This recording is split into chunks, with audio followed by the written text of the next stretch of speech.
Hello gardening friends, this is Jenny Rose Carey at my garden in Pennsylvania called Northview Garden, and I'm giving you a little snapshot in time of late June, early July with Conca lilies. They're taller than I am and they'll get even taller, and one of the benefits of lilies is you put them in and they open in sequence from the bottom up to the top, so they have quite a long season of bloom.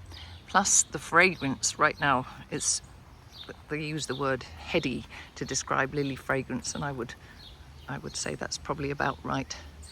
And then this is on the edge by the fence, so they can get a bit of support if they need it. Already bloomed are the roses and the clematis, and then in this bed it's yellow, red and white, and the rudbeckias are really doing their thing, nice and shiny. And pollinators love our garden. There's different shaped flowers, different scent flowers. They come out in sequence. Behind it are the tiny white flowers of the baby's breath, and then the red poppies. And below us here we've got this is yarrow or achillea in two different colors, and there's a little looks like a beetle maybe on there, but we have so many different shapes and sizes of pollinators as you go around because we don't spray anything. There's another sort of reddish yarrow below. They have a flat top, so very easy for things to land on them. And then I'm going to go down here to this little red poppy. I love poppies, and we have them in many different colors. And then when they finish, they make decorative seed heads, and the goldfinches love the seeds, so we have to try and share with the goldfinches. Behind it is a honeysuckle that's native to the east coast of America, and our birdhouse that's already had some occupants. Feverfew down here, and if you notice I've got a gravel path, and many things want to seed themselves into that gravel path, including this will be cleome or spider flower that's coming out for later.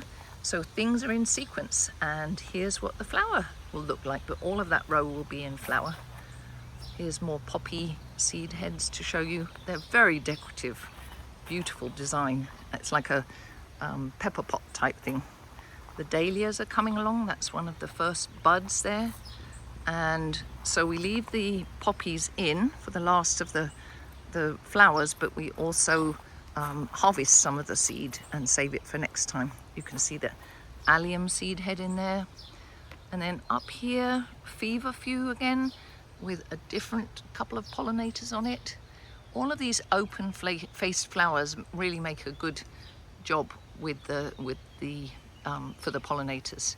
This is Ami majus, which is an annual that is a flat top, again easy to land on, and that one is either lady's lace or bishop's lace or something like that. But you can see the beds are packed full, and there'll be things coming up later. So this was the seed head of, well, it is the seed head, but it was the flower of a foxglove on the right. And then when we swing around, you will see more poppies, which are annual, and cornflowers in various colors. So there's the black barlow, the white, and then the blue, various colors of blue. These were all seeded into the bed. There's a cerise pink color, obviously my favorite there, and then poppies. They've been blooming, you know, each one doesn't last very long because they get blown away, but you can see that there are different colors. There's a blue cornflower with a bee on it. And then how about this one? Looks like paper. Look at those colors. So that's a Shirley poppy. But we have the breadseed poppy, the Shirley poppy, all mixed in together with the cornflowers. And then there were columbines. You can see the brown seed heads of columbine that have already bloomed. One little lonely snapdragon in there. But then you see what's coming next, and that's the important thing. If you're trying to do these mixed beds, there's a cosmos that's grown from seed that was coming up, that feathery green thing.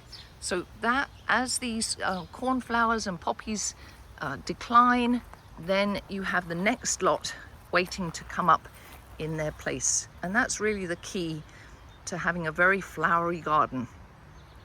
So I'm just going to swing back round and show you again. So gravel paths, raised beds, it's really good for vegetables, it's very good for flowers.